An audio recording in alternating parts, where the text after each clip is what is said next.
এদিকে পারস্যের বাদশা গোয়েন্দা পাঠিয়ে দিয়েছে, যাও কোন মুসলমানকে কোনোদিন যদি তোমরা ধরতে পারো, মারবা না, আঘাত করবা না, হত্যা করবা না, জিন্দা ধরে জীবিত আমার কাছে নিয়ে আসবা। আমি তাদেরকে জানতে চাই, চিনতে চাই, বুঝতে চাই ওদের ভিতরে এমন কি ঈমান, ওদের ভিতরে এমন কি বিশ্বাস আছে যে বিশ্বাসের কারণে তারা জীবন দিতে চায়। তাদের নবীকে তারা এত ভালোবাসে, কোরআনকে এত ভালোবাসে, কোরআনের ভিতরে কি আছে, তাদের নবীর ভিতরে কি আছে আমি জানতে চাইব, আমি বুঝতে চাইব। এই জন্যে যাও তোমরা কোনোভাবে এদেরকে ধরে নিয়ে আসবা, হত্যা করবা না। আমার বন্ধুগণ, আল্লাহর ইচ্ছা হলো এক পর্যায়ে 17 জন মুসলমান আব্দুল্লাহ বিন হুযাফা রাদিয়াল্লাহু তাআলা আনহুর নেতৃত্বে যারা ছিলেন 17 জনের 17 জন পারস্য বাদশার গোয়েন্দাদের হাতে ধরা পড়ে গেলেন। ধরা পড়ছেন কারা? মুসলমান। ধরা পড়ছেন কারা? 17 জন মুসলমান ধরা পড়ে গেলেন। কি বলতে চাই, কি বুঝাতে চাই ভালো করে বুঝবেন। ধরা পড়ে যাওয়ার পরে 17 জনকে বাদশার সামনে হাজির করা হলো। পারস্যের বাদশার সামনে 17 জনকে উপস্থিত করা হলো। পারস্য বাদশা তাকায় দেখে সবগুলা টকবগে তরুণ আর জওয়ান যুবক ছেলে। জিজ্ঞাসা করে, যুবকেরা বলো তোমাদের সেনাপতিকে, তোমাদের মধ্যে সেনাপতিকে? সকল মুসলমান মুজাহিদেরা দেখায় দিলেন এই যে তরুণ, 16, 17 অথবা 18 বছরের তরুণ হাফেজে কোরআন আব্দুল্লাহ বিন হুযাফাকে দেখায় দিলেন এই যে আমাদের নেতা। বাদশা তাকায়া দেখে কত সুন্দর চেহারা, কত সুন্দর লালচে চেহারা আব্দুল্লাহ বিন হুযাফার। এমন তরুণ একটা ছেলে 17 জন মুসলমানের কমান্ডিং করতেছে। বাদশা ডাক দিয়ে কাছে নিল আর ডাক দিয়ে বলল, আব্দুল্লাহ বিন হুযাফা, তুমি কি বিয়ে করেছ? আব্দুল্লাহ বিন হুযাফা বললেন, পারস্যের বাদশা জাহাপনা, বিয়ে করি নাই। বাদশা বলতেছে, শোনো, তোমাদের জানতে চাই, চিনতে চাই, তোমরা তোমাদের নবীকে তো ভালোবাসো কেন? কোরআনকে এত ভালোবাসো কেন?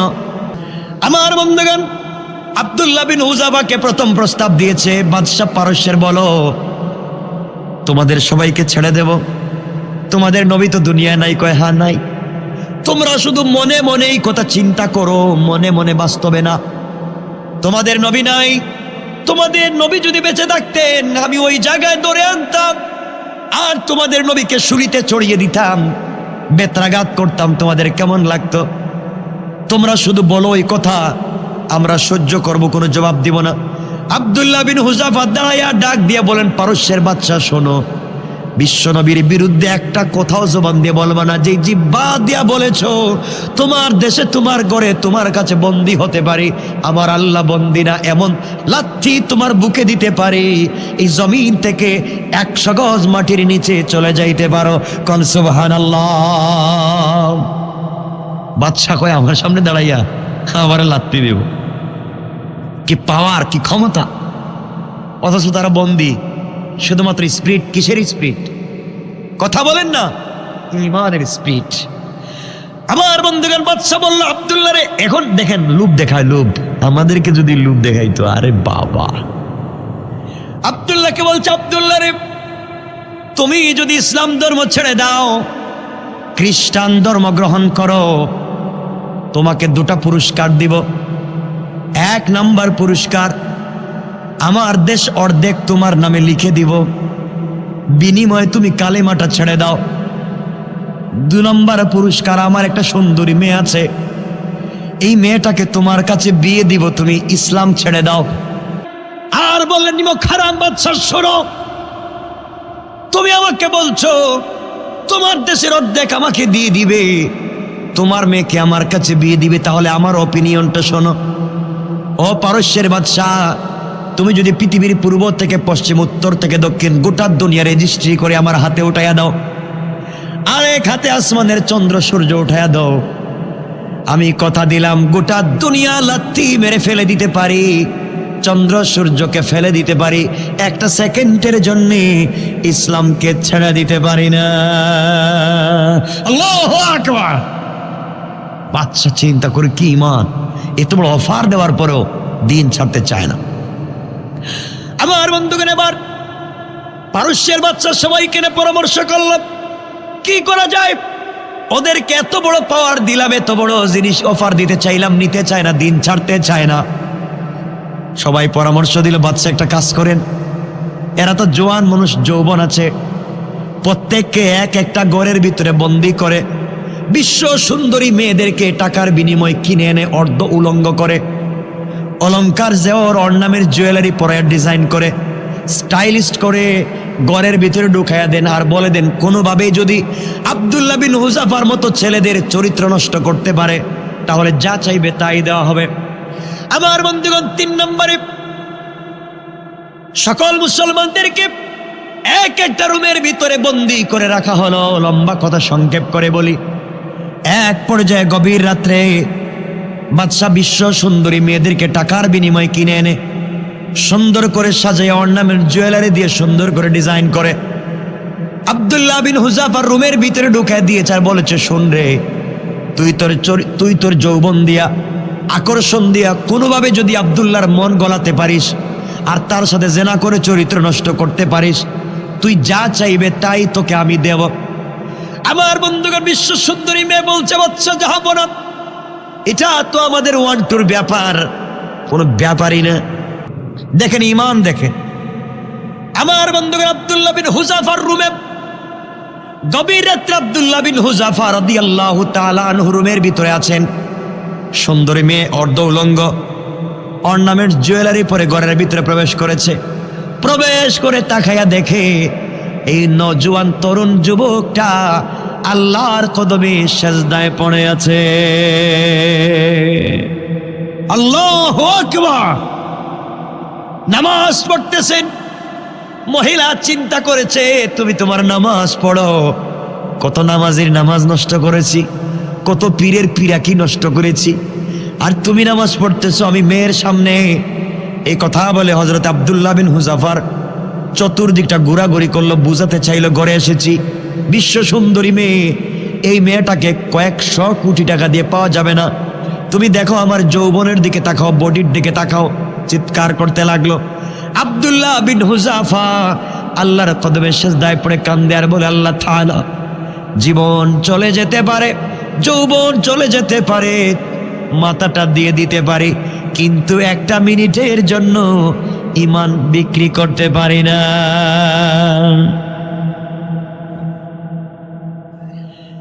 এক পর্যায়ে মহিলা চিন্তা করলো, আব্দুল্লাহ তো ডান দিকে সালাম ফিরাবে, সে অর্ধ উলঙ্গ হয়ে ডান দিকে বসে গেল। সালাম ফিরালে এই জন্য চুকে পড়ে। আব্দুল্লাহ বিন হুযাফা ডানে সালাম ফিরালেন, বামে সালাম ফিরালেন। সালাম ফিরাইয়া ঘরে কে আছে তিনি দেখলেনও না, জানলেনও না। আবার তিনি সোজা হয়ে আল্লাহু আকবার বলে নামাজে দাঁড়াইয়া গিয়েছে। আমার বন্ধুগণ, ভালো করে বোঝেন, এক পর্যায়ে নামাজ পড়তে পড়তে সকাল হয়ে গিয়েছে। মেয়েটা নিরুপায় হয়ে, অসহায় হয় ঘর থেকে বের হয়। সকালবেলা বাদশাকে রিপোর্ট করেছে, বাদশা রে, তুমি কত কোটি টাকার বিনিময়ে আমাকে ঘরের ভিতরে পাঠাইছিলা, এই ছেলের চরিত্র নষ্ট করার জন্য তুমি আমাকে দিয়েছিলা।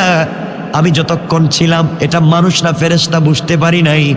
আমি যদি আরো 1-2 ঘন্টা ঘরের ভিতরে তার সংস্পর্শে থাকতাম, আমিও খ্রিস্টান ধর্ম বাদ দিয়ে কালিমা পড়ে মুসলমান হয়ে যেতাম। পড়েন সুবহানাল্লাহ। বাদশা চিন্তা করতে লাগলো, প্রথম নম্বরে তাদের নবীকে গালি দিয়ে দুর্বল করতে পারি নাই, 2 নম্বরে নিজের মেয়ার দেশটা তাদের কাছে দিয়ে দুর্বল করতে পারি নাই, 3 নম্বরে মহিলা ঘরের ভিতরে দিয়ে দুর্বল করতে পারি নাই। এখন কি করা যায়? 4 নম্বরে কি করতে হবে? পরামর্শ সবাই বসলেন, সবাই পরামর্শ দিল, বাদশা জাহাপনা, এদের খাবার বন্ধ করে দিন। খাবার যখন বন্ধ হয়ে যাবে, মানুষ তো খাবারের জন্যই তো মিথ্যা বলে থাকে, আপনি খাবার বন্ধ করে দিন, এমনি সাইজ হয়ে যাবে। আমার বন্ধুগণ পরামর্শ করে পারস্য বাদশা 21 জন মুসলমানের হাত পা বেঁধে রুমের ভিতরে ফেলে দিল, খাবার বন্ধ করে দিল, পানিও দেয় না, খাবারও দেয় না। 1 দিন 2 দিন না, এভাবে চলে গিয়েছে 21 দিন। 21টা দিন খাবার নাই, পানি নাই, শুধু ইমানের কারণ। দীর্ঘ 21 দিন হয়ে গিয়েছে, পানি দেওয়া হচ্ছে না, খাবার দেওয়া হচ্ছে না। বাদশা ডাক্তার নিযুক্ত করে দিয়েছে, তোমরা রিপোর্ট করবা। ওরা মরে যাচ্ছে দেখলে রিপোর্ট করবা। ওই রিপোর্ট মতো আমি ওদের কাছে খাবার পৌঁছে দেব। কিছুক্ষণ পরে রিপোর্ট বাচ্চা ডাক্তার করলো, বাচ্চা জাহাপনা। 21 দিন হয়ে গিয়েছে, ওদের পেটে খাবার নাই, পানি নাই, কাতরাচ্ছে, মৃগী রোগীর মতো কাতরাচ্ছে, যে কোনো সময় মরে যেতে পারে। খাবার পৌঁছান, তড়িঘড়ি করে বাচ্চা তাদের কাছে খাবার পৌঁছে দিল। 2টা খাবার, একটা হলো মদ মিশ্রিত পানি। কি মিশ্রিত? মদ মিশ্রিত পানি।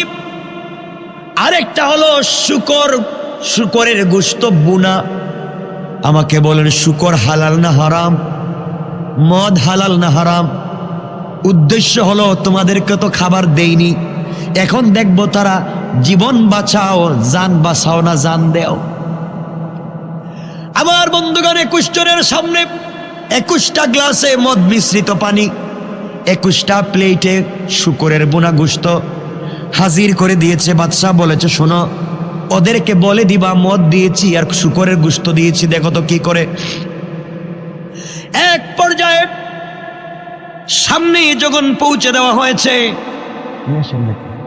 বারবার বললেন আমি সংক্ষেপ করে দিচ্ছি, কষ্ট হচ্ছে ভাই, আমি কয়েক মিনিটের ভিতরে রেখে দেব। আমার বন্ধুগণ, এক পর্যায়ে আব্দুল্লাহ বিন হুজাফা বললেন, তোমরা বলো তো কি খাবার দিয়েছ? ডাক্তাররা বলছে, মুসলমানেরা, এখানে আছে মদ মিশ্রিত পানি, আরেকটার ভিতর আছে শুকরের বোনা গোশত। হযরত আব্দুল্লাহ বিন হুজাফা বসতে পারেন না, দাঁড়াতে পারেন না। 21 দিনের না খাওয়া নজওয়ান, পানি নাই, খাবার নাই, কত কষ্টে আছেন। এর মধ্যে দিয়েছে হারাম খাবার, কষ্ট করে হাত দিয়ে ওয়ালে ধরে বসে গেলেন আর বলে, নিমক হারামের দল, ইন্তেকালের সময় আমার ঈমানকে তোমরা কেড়ে নিতে চাও? মনে করেছো মৃত্যুর সময় হারাম খাওয়াইয়া জাহান্নামে পাঠাইয়া দিবা? তোমরা শুনে রাখো, মদ খাওয়া ইসলামে হারাম, শুকরের গোশত হারাম। তোমরা মনে করেছো জীবন বাঁচানোর ফতোয়া দিয়ে সব খেয়ে ফেলবো। এই মুহূর্তে তোমরা যদি ওগুলা আমাদের সামন থেকে না সরাতে পারো, একটা লাথি দিব, তোমাদের বাচ্চার মুখে গিয়ে পড়বে, মরে যেতে রাজি, এক টুকরা শুকরের গোশত খেতে রাজি না। আল্লাহু আকবার! কেমন ঈমান! আর আমরা হলে তখন জীবন বাঁচানোর ফতোয়া দিতাম। কথা বলেন না কেন? সহজ হতো, ইমাম সাহেবের যে খেতাম, হুজুর গরু কোনো খাবার নাই, এখন কি আরেকজনের লাউ চুরি করা যাইব, কজাইব, এই তো ফতোয়া একটা দিয়ে দিত। ঠিক কিনা বলেন? ঠিক কি? এগুলো অন্যায়। জীবন যাক তো যাক, এই জীবন তো একটাই, দিয়েছেন তার রব, আর তার নামে যদি জীবন দিতে পারি, তার চেয়ে বড় সফলতা আর হতে পারে। আমার বন্ধুগণ, বাচ্চা দেখলো নিরুপায়, কি ব্যাপার? ওই জায়গায় তাকে হত্যা করা গেল না, ইমানকে ছাড়া করা গেল না, কি করা যায়?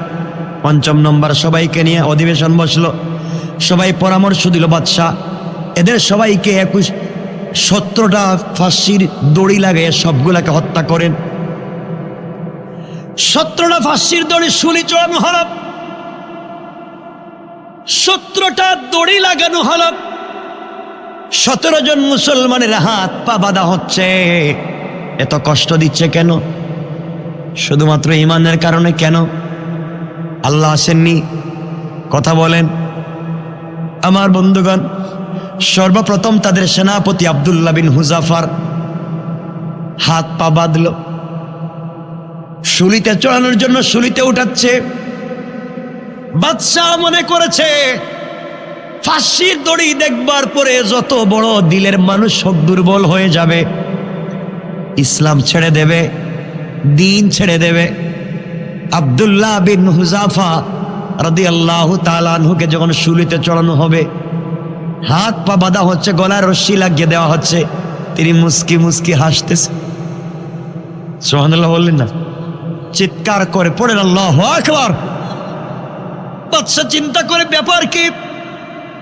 ফাঁসির দড়িতে ঝুলিয়ে দিচ্ছি, আবার হাসে কেন? ব্যাপারটা কি জিজ্ঞাসা করে আব্দুল্লাহ রে। কিছুক্ষণ পরে মরে যাবে, নাক মুখ দিয়ে রক্ত বের হয়ে মরে যাবে, কালিমা ছাড়লে না, হাসস কেন?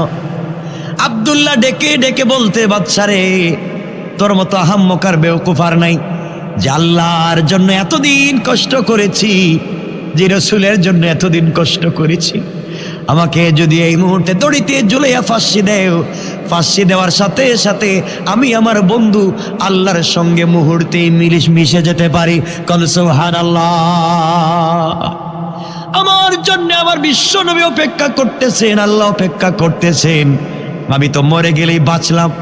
বাদশা কয়, মরে গেলেই যদি বাঁচস তাহলে ফাঁসি দিতাম না। সুবহানাল্লাহ বলেন।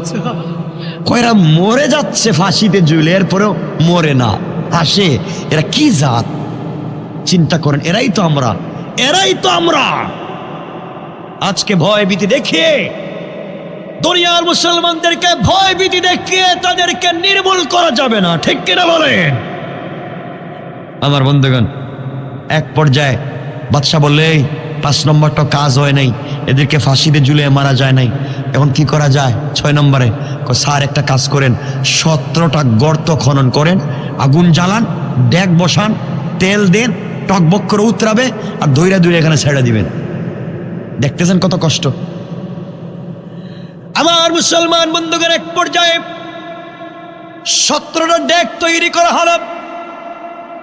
তৈলের ভিতরে দিয়ে তৈল যখন টকবক করে উতরাচ্ছে, এমন সময় একজন ছোট্ট 17 জনের মধ্যে একজন ছোট্ট সাহাবী, একজন মুসলিম মুজাহিদের হাত পা বাঁধা হচ্ছে। সাধারণ মুজাহিদ হাত পা বেঁধে তৈলের মধ্যে ফেলে দিবে। আব্দুল্লাহ বিন হুযাফা রাদিয়াল্লাহু তাআলা আনহু চিন্তা করলেন, এই মুহূর্তে হয়তো ঈমান বাঁচাবার জন্যে, আমার বাকি 16 জনকে বাঁচাবার জন্য কিছু একটা করা লাগবে, কৌশল করা লাগবে, চেঞ্জ করা লাগবে, কোনো একটা করা লাগবে। তিনি চিন্তা করলেন, আমি কি বাদশার সঙ্গে স্যাক্রিফাইস করব, মিলে যাব কিনা? আমি আমার বাকি যোদ্ধা মুসলমানদেরকে বাঁচাতে চাই। এই সময় যার হাত পা বাঁধা হচ্ছে তিনি দাঁড়িয়ে গেলেন, আর ডাক দিয়া বললেন, মুসলমানেরা শোনো, ও মুসলমানেরা শোনো, আমার হাত পা বাঁধা হচ্ছে, কিছুক্ষণ পরে আমাকে হত্যা করা হবে, তেলের মধ্যে ফেলে দেওয়া হবে, আমি শহীদ হয়ে যাব।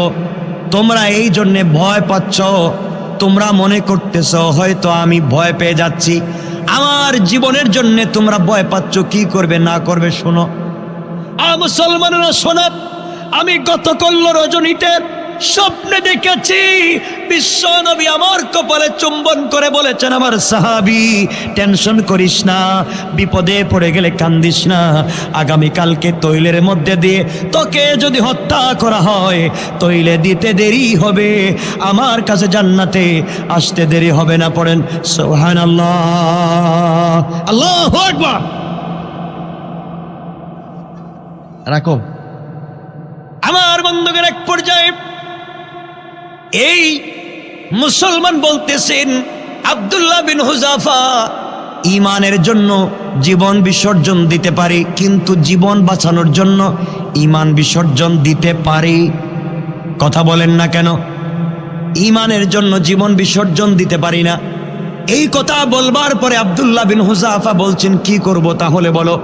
ভাইরে, আমি জীবন যদি চলে যায় চলে যাক, তোমরা দ্বীনের উপরে অটল অবিচল থাকো, বিশ্ব নবীর জন্য জীবন দিব, কোরআন ইসলামের জন্য জীবন দিব। আমার বিশ্বাস ইন্তেকাল করতে দেরি হবে, আল্লাহর তৈরি জান্নাতে যেতে 1 সেকেন্ডও দেরি হবে না। পড়েন সুবহানাল্লাহ। আমার বন্ধুগণ, এক পর্যায়ে আব্দুল্লাহ বিন হুযাফার সামনে এই তরুণ সাধারণ মুজাহিদকে তৈল টকবক করতেছে, ওই জায়গায় ফেলে শহীদ করা হলো।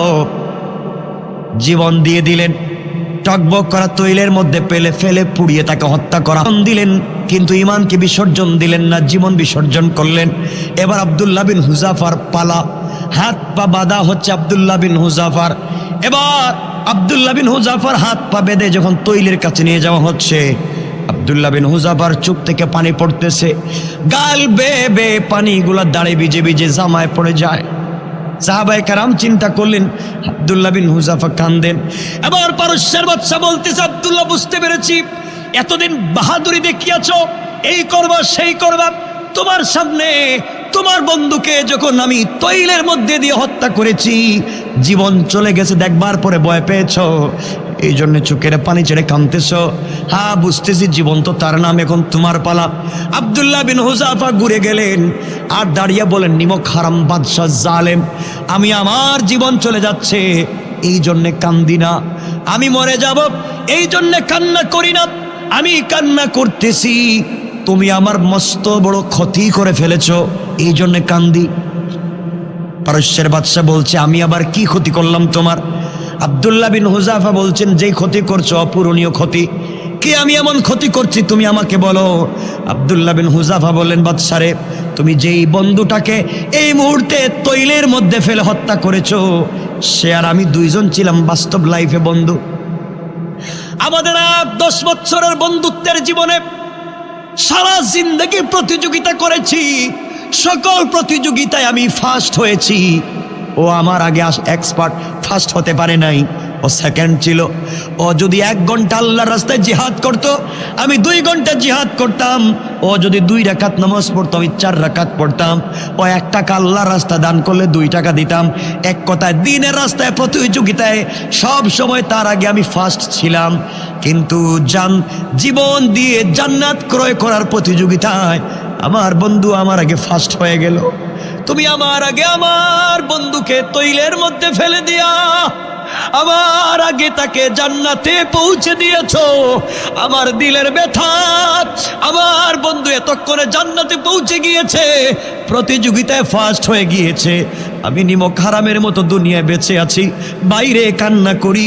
তুমি যদি আমার বন্ধুকে না দিয়ে আমাকে আগে দিতে, তাহলে সারা জীবন প্রতিযোগিতায় ফার্স্ট ছিলাম, জান্নাতে যাওয়ার সময়ও আমি ফার্স্ট হয়ে যেতাম। পড়েন সুবহানাল্লাহ। বাদশা চিন্তা করে, কিরে, মরার সময়ও প্রতিযোগিতা করে, মরার সময় প্রতিযোগিতা করে, তাও মরতে চায় না। এদেরকে মাইরা তো লাভ নাই, এরা মইরাও মরে না, আরো জিন্দা থাকে।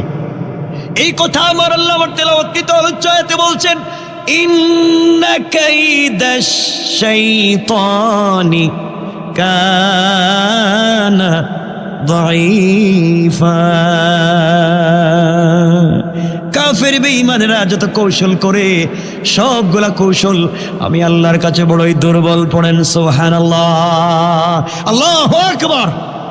হযরত ওসমান বললেন, ভাই আবু বকর, আমি জানতে চাই, 2-3 দিন হয়ে গিয়েছে ওই মহিলা নালিশ করেছেন, তার ঘরে কোনো খাবার নাই, না খেয়ে মারা যাচ্ছে, আর মহিলা কাঁদতেছে আর বলতেছে, আল্লাহ তাআলা, আজ যদি বিশ্ব নবী পৃথিবীর জমিনে বেঁচে থাকতে হয়তো আমাকে, আয় আল্লাহ তাআলা, আজকে কেউ নাই, আবু বকর খলিফা, কিন্তু আমাদের কোনো খবর নিচ্ছেন না। আবু বকর জানতে চাই, এইভাবে রাষ্ট্র চললে ইসলামের বদনাম হয়ে যাবে, বিশ্ব নবীর বদনাম হয়ে যাবে, আপনি কি করবেন? আবু বকর বললেন, চিন্তা করবেন না, এই মহিলার বাড়িতে খাবারের ব্যবস্থা আমি করে দিচ্ছি, বাইতুল মাল থেকে খাবার পাঠিয়ে দেব।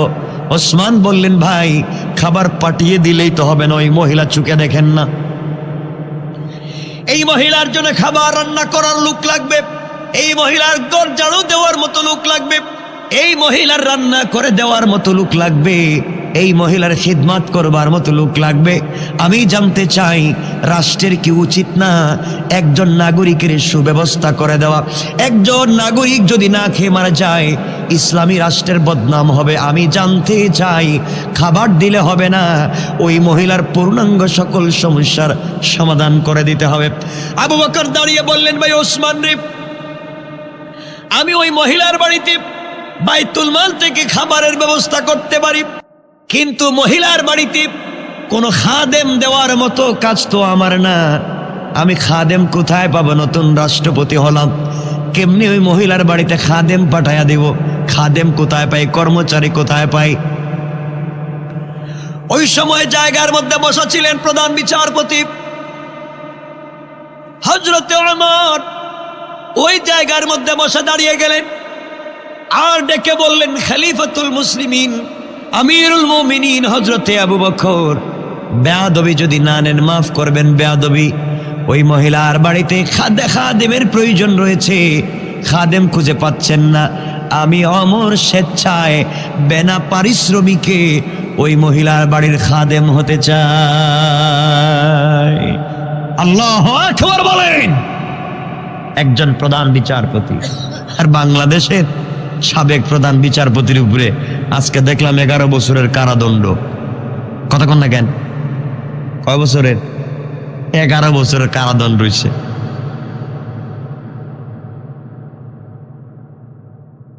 আমার কথা কষ্ট পাচ্ছেন মনে হইতেছে আপনারা? এভাবে না বুঝলে সামনের কথা বুঝবেন না। এগুলা বলে আপনাদেরকে সামনে কিছু কথা বুঝাতে চেষ্টা করব। কষ্ট হচ্ছে না তো আপনাদের? একটু হাত উঠে দেখেন কার কার কষ্ট হচ্ছে। অনেকেরই কষ্ট হচ্ছে। কষ্ট হয়, অসুবিধা হচ্ছে।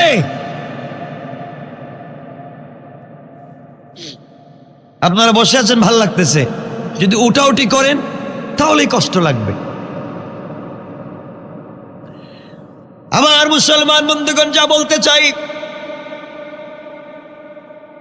হযরত ওমর দাঁড়িয়ে গেলেন। আবু বকর বললেন, ভাই ওমর, আপনি তো প্রধান বিচারপতি, রাষ্ট্রের আপনার কাজ আছে, সকাল থেকে সন্ধ্যা পর্যন্ত রাষ্ট্রের কাজের জন্য অফিস করা লাগবে, আপনি মহিলার খিদমত কেমনে করবেন? ওমর বললেন, ভাই আবু বকর, আপনি যদি কিছু মনে না করেন, আমি অফিসে আসার আগে আগে মহিলার বাড়িতে রান্না করে ঘর ঝাড়ু দিয়া কাপড়গুলা দৌত করে দিয়া ওই মুরব্বী বৃদ্ধা মহিলাকে খাওয়াইয়া চলে আসব। অফিস করে বিকাল বেলা বাড়িতে যাওয়ার পথে আবার ওই মহিলার ঘরে রান্না বান্না করে ঘরটাকে মুছিয়ে দিয়ে আমি চলে যাব। কোন সুবহানাল্লাহ। একজন প্রধান বিচারপতি একজন বৃদ্ধা মহিলার ঘরে কাজ করতে চায়। ইসলাম মানুষকে কেমনে চেঞ্জ করে। আমার মুসলমান বন্ধুদের, এক পর্যায়ে আবু বকর বললেন, ভাই আমার, আপনাকে দায়িত্ব দেওয়া যেতে পারে, আমার আপত্তি নাই। আপনি যেহেতু স্বেচ্ছায় দায়িত্ব নিতে চান, আমার আপত্তি নাই। কিন্তু দায়িত্বে যদি আপনি অবহেলা করেন, ওই মহিলার ঘরের কাজ যদি ঠিক মতো আদায় না করেন, আপনি আমার আদালতে দাঁড়াতে হবে।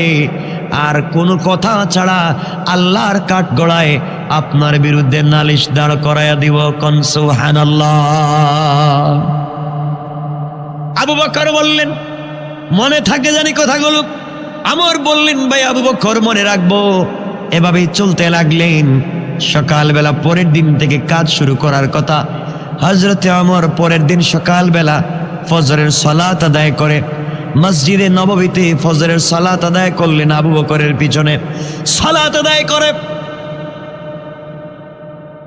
মসজিদ থেকে বের হলেন। ওই মহিলার বাড়িতে তিনি যাবেন, খিদমতের জন্য যাবেন। বাড়ির কাছাকাছি পৌঁছে গেলেন। ঘরের দরজায় গিয়ে নক করে বললেন, আম্মা জান, ঘরের ভিতরে কি আপনি আছেন? আমি আপনার ঘরে এসেছি। আমি আপনার ঘরের খাদেম, আমি আপনার ঘরের খাদেম। বাদশাহ আমাকে খাদেম বানিয়েছেন। ইসলামী রাষ্ট্রের খলিফা আপনার ঘরের কর্মচারী আমাকে বানিয়ে পাঠিয়ে দিয়েছেন। আপনি যদি বলেন রান্না করা লাগবে, আপনার কাপড় ধুয়ে দেওয়া লাগবে, আপনার বাসা কি মুছে দেওয়া লাগবে, আপনি আমাকে বলেন। মহিলা ডাক দিয়ে বলছে, বাবা কে এসেছো? আমি চক্ষু দিয়ে দেখতে পাই না, এজন্য দেখতে পারলাম না। কিন্তু বাবারে, আজকে তুমি আসার প্রায় 2 ঘন্টা আগে আরেকজন যুবক এসে আমার ঘরের সবগুলা কাজ করে দিয়ে চলে গিয়েছে। আমার আশ্চর্য হয়ে গেলেন। দায়িত্ব আমার, খলিফাতুল মুসলিমিন আবু বকর দায়িত্ব আমাকে দিয়েছেন। কে সে যে আমার আগে এসে দায়িত্ব আদায় করে দিয়ে যায়? কিয়ামতের দিনে আল্লাহর কাঠগড়ে আমাকে দাঁড় করে দিতে চায়। কে সে আমি দেখতে চাই। মনে হয় দেরি করে ফেলেছি। আগামী কালকে ফজরের সালাতের আগে আসব। এসে দেখব মহিলার ঘরে খিদমত করতেই হবে আমাকে, নচেত আবু বকরের দরবারে জবাব দেওয়া লাগবে, আল্লাহর কাঠগড়ে আমাকে জবাব দেওয়া লাগবে। হযরতে ওমর পরের দিন সকালবেলা ফজরের সালাতের আগে তাহাজ্জুদের সালাত পড়ে ফজরের সালাতের আগে মহিলার বাড়িতে পৌঁছে গেলেন। ঘরের দরজায় গিয়ে ডাক দিয়ে বললেন, সালাম দিয়ে, আম্মা জান, আমি আপনার ঘরের খাদেম, আমি আপনার ঘরের কর্মচারী, এসেছি আপনার ঘরে কাজ থাকলে কাজ করে দিয়ে যাওয়ার জন্যে, বলেন তো আমি কোনো কাজ করে দিতে পারি কিনা।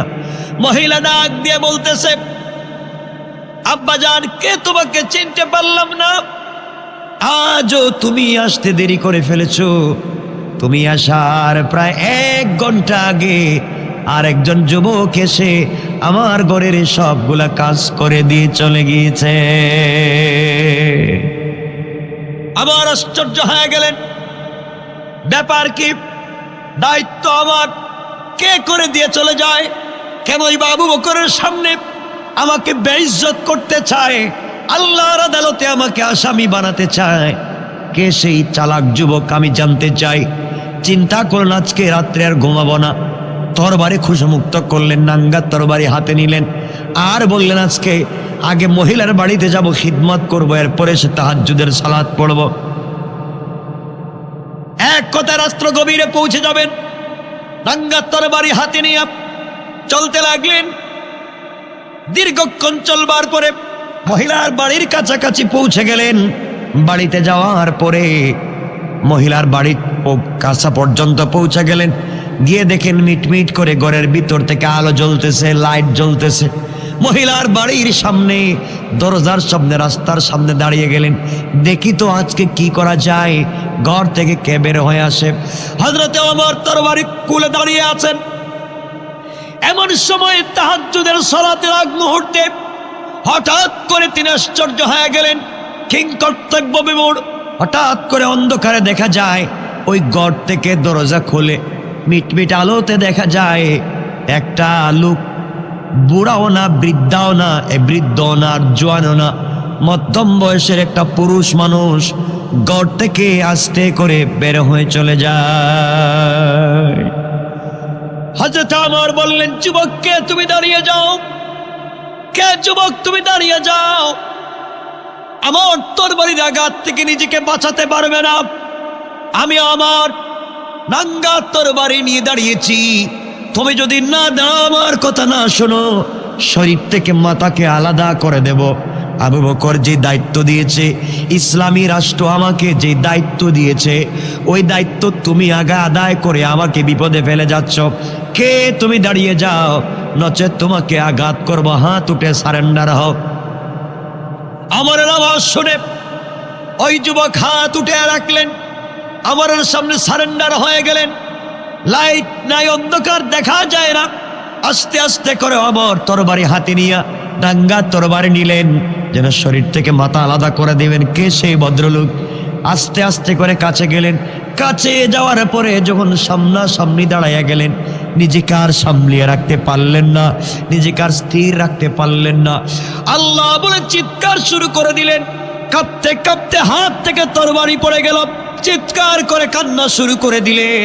হযরত ওমর তাকায়া দেখেন, তিনি আর কেউ না, তিনি আর কেউ না, তিনি হলেন মদিনার রাষ্ট্রের খলিফা হযরতে আবু বকর। আল্লাহু আকবার। হযরতে আবু বকর দাঁড়িয়ে আছেন।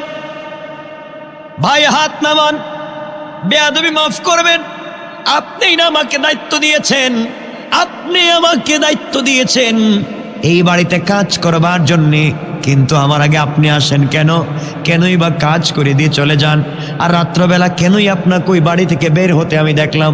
হযরতে আবু বকর চোখের পানি ছেড়ে কাঁদতে লাগলেন আর বললেন, ভাই ওমর রে, তোমার আগে খলিফা আমি হয়েছি, আল্লাহর দরবারে তোমার আগে আমাকে জবাবদিহি করা লাগবে। আমি চিন্তা করেছি ওয়াত্তাকু ইয়াওমান তুরজাউনা ফীহি ইলাল্লাহ, আল্লাহর কাছে আমাকে ফিরে যাওয়া লাগবে। সুম্মা তুওয়াফা কুল্লু নাফসিম মা কাসাবাত ওয়া হুম লা ইউজলামুন।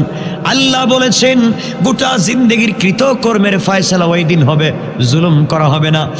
আজকে যদি ওই মহিলার খিদমত আমি করতে না পারি, আমি রাষ্ট্রের খলিফা থাকা অবস্থায় কারো হক যদি আদায় করতে না পারি, কিয়ামতের দিনে আল্লাহর আদালতে আমাকে দাঁড়াতে হবে। এই কিয়ামতের দিনে জবাবদিহিতার ভয় যখন আমার ভিতরে ঢুকে যায়, রাত্রবেলা বিছানায় পিঠ লাগাতে পারি না। এই দায়িত্বের কারণে ঘুম থেকে উঠে তোমার আগে ওই কাজগুলো আমি দিয়ে করে যাই। কোন সুবহানাল্লাহ। আমি বুঝাতে চাই, ইসলাম যদি সকল জায়গায় পৌঁছে যায়, মেম্বারের কাছে, চেয়ারম্যানের কাছে, এমপির কাছে, মন্ত্রীর কাছে, সচিবালয় পর্যন্ত আল্লাহর ভয় যদি মানুষের ভিতরে পৌঁছে যায়, কিয়ামতের দিনের ভয় যদি পৌঁছে যায়, মৃত্যুর পরে জবাবদিহিতার ভয় যদি পৌঁছে যায়, চুরি থাকবে না, কালবাডে টাকা চুরি থাকবে না, গম চুরি থাকবে না, মসজিদের কেশের বাক্স চুরি থাকবে না, রাস্তার গরিবের টাকা মেরে দিয়া রোডের বদলা বাস দিবে না। একমাত্র মানুষের চরিত্রের সংশোধন করতে হলে কোরআন দিয়ে মানুষের ভিতরে আল্লাহর ভয়কে পৌঁছে দিতে হবে। কোন ঠিক কিনা? এই কথাই বুঝাতে চাচ্ছি না, আমার কথা বুঝতেছেন না আপনারা? এজন্য যুবকদেরকে বলছে, শোনো যুবক, আমিও তোমার মতো যুবক, তুমিও আমার মতো যুবক, কিন্তু জওয়ানি আজ আছে, কাল থাকবে না। যুবক, তুমি কি জানো না তোমার এলাকার অনেক চৌধুরী বাড়ির চৌধুরী বাড়ি আছে, চৌধুরী নাই। খান বাড়ির খান বাড়ি আছে, খান নাই। এমপির বাড়ির এমপির বাড়ি আছে, এমপি নাই। শিল্পপতির বাড়ির শিল্পপতির বাড়ি আছে, শিল্পপতি নাই। একদিন তোমার লেখা তোমার বাড়ি থাকবে, থাকবে না শুধু তুমি।